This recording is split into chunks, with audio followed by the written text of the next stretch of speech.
What's going on, everybody, and welcome to another episode. So for today's video, I'm going to be talking about why you may not want to overbuy on camera accessories. So if you're new to my channel, yes, I love accessories and I love to buy accessories for pretty much all the interests that I have. So really what inspired this video was I was looking at a certain area where I kind of store things, and I just noticed that I am running out of space. I then thought about of how much of a lot of the same things take up a lot of space. So that's pretty much the base of this video. So one thing I want to mention here is that this video is geared towards me buying my first mirrorless camera, which is the Sony a6400 here. I've had this camera for about 7 months now. Before I can even get it in my hands, I was buying the accessories for it. So that pretty much was kind of like a mistake, and I want to share that mistake with you guys. Let's go ahead and talk about the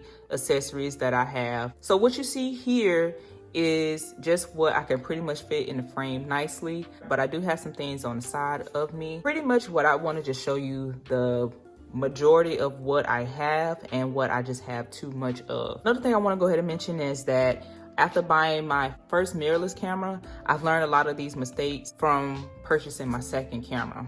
But without further ado, let's go ahead and talk about what we have in front of us. We're going to start off with cleaning supplies. So when it comes to buying your cleaning supplies or your cleaning kit for your camera, pretty much you want to just keep in mind any lenses that you're interested in if you want to purchase a bundle deal with that lens.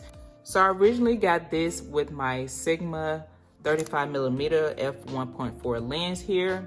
And basically what I was just trying to do is get more stuff for my money. So this lens came with a kit or a bundle deal. And the reason why I looked at getting this lens with some other things is because there were 2 deals going on. So I can get this stuff right here with the lens for the same price. But if you pretty much have what you need, then I probably would go with just purchasing the lens, so that way you can save on space and you don't have excessive items. Now, will I probably keep it and hold on to it? Yes, because it's fairly a nice kit and a nice setup, and I can always have it for backup if I need to. And that's another thing I always think about when I'm purchasing accessories is, do I need a backup for this item? Sometimes yes, you may need a backup, and sometimes that just may not be applicable for that accessory. So as you can see here, I got some batteries for you. I purchased probably way too many batteries.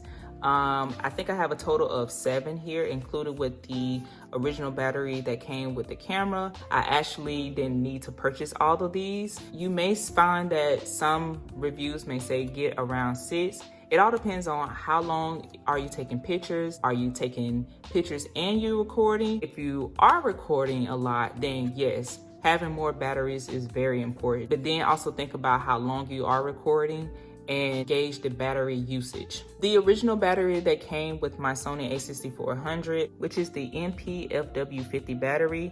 So this is the size of it. And for the most part, people have talked about how this battery drains pretty fast. That wasn't necessarily the case for me because currently I'm not filming with this camera. So I am just taking pictures, and I found myself really only using this battery. Now, occasionally I have used one of the Ray Power batteries that you see here off to the side.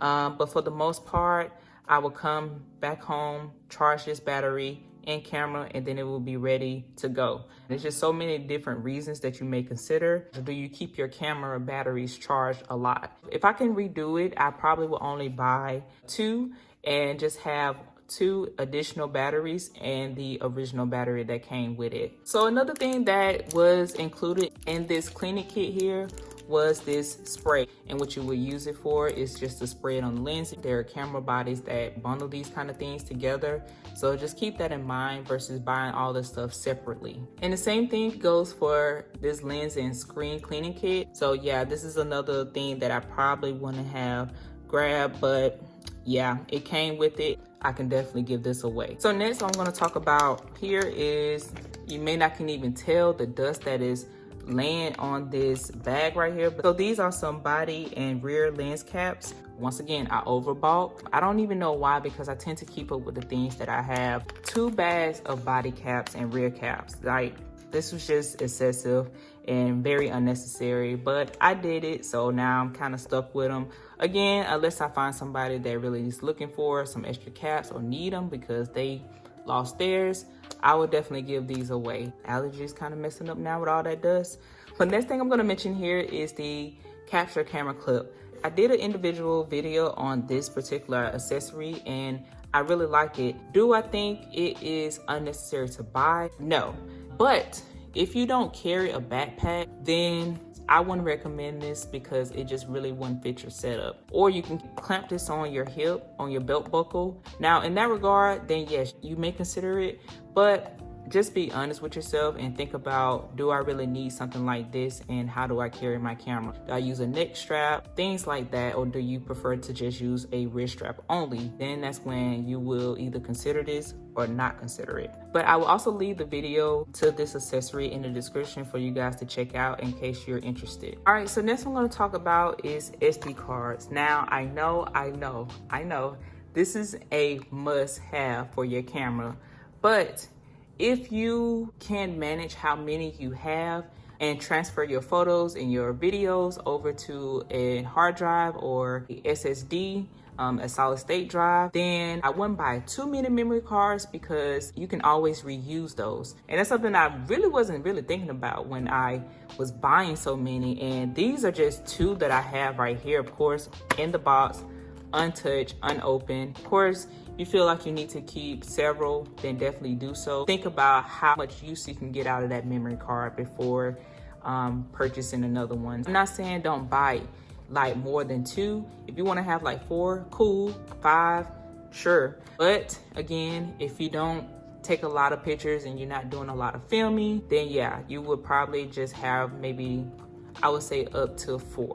Hopefully that makes sense for you guys. Okay, so next we're gonna talk about here is some wrist straps. So I originally bought these and I was using one of them. Now, I didn't like these at all, mainly because they are pretty cheap. I mean, I'm just gonna be honest about these particular wrist straps right here. They're not that good and they just were too long and kind of got in my way, which is clunky. So in my opinion, if you want to get a real nice wrist strap and one that is universal, then definitely check out the Peak Design one. That's the one that you see probably everywhere on everybody's cameras, including mine.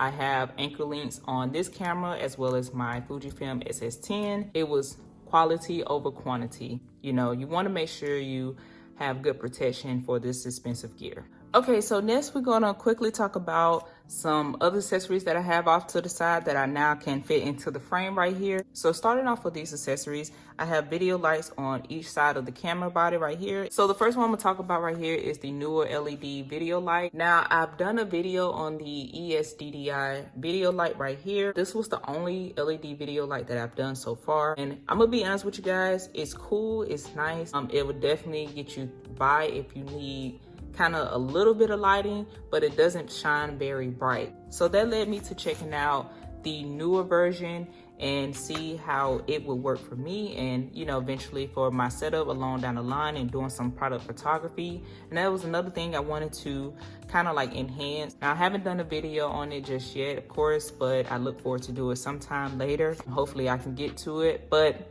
the main takeaway here is kind of do your research on these things. This does take quite a bit of money to spend and get what you're looking for. You want to try to see what will fit and works for you.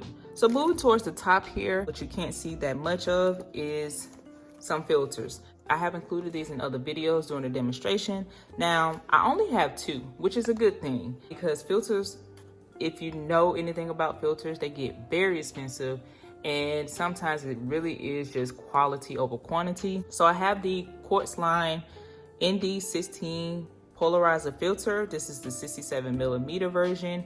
Now I definitely look forward to checking this out for sure. So quite expensive filter. So for this one, I believe this is the Weka digital UV filter, much on the budget friendly end. I believe I purchased this one around $9 or something like that, $8. I'm always interested in protecting my gear, so that's why I went with this one. But just keep in mind too, lens hoods do protect your lens, but nothing is guaranteed. It's just an accessory that you may not need depending on how you use your camera. If you're interested in looking at other filter cases, then definitely go for it. But again, if you have one that you get with another purchase, then why not use it? All right, and lastly, here we have some filters. Now, of course, you can arguably say the filters that comes with your lens kits or your camera body kits, then yeah, they're usually not the best. There's a reason why they are free.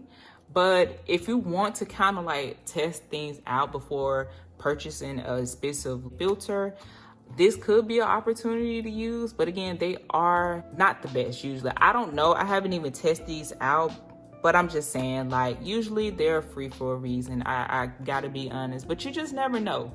You really never know. So again, look at the bundles that you're getting and see what all you can test out and use before buying other accessories. But if you want to save a bit of money, you want to test it out, and you're just a beginner, you're just starting out, then this may work out for you in the beginning until you want to elevate your photography. So all right, you guys, this was a lot to cover. Hopefully this video was helpful for you in not purchasing more than that you need like I did. But yeah, this was definitely a reality check of a video, if I may say, for myself. I'm sure there's other accessories that I'm going to run across that I have for my camera. Definitely learned quite a bit from my first camera purchase, and hopefully this will help you guys as well. So you guys already know the drill, subscribing. Hopefully you have done that, and giving this video a thumbs up if you're starting out in photography. Just, you know, kind of shop around with accessories, but definitely try to see if you can keep it to a minimum unless you just know what you need. Let me know in the comments what you guys typically use for the style of photography that you do. And also, if you know someone who's trying to get into it but just don't know where to start for our accessories, hopefully you share the video with them as well. But with all that being said, you guys, I will see you in my next video. Peace.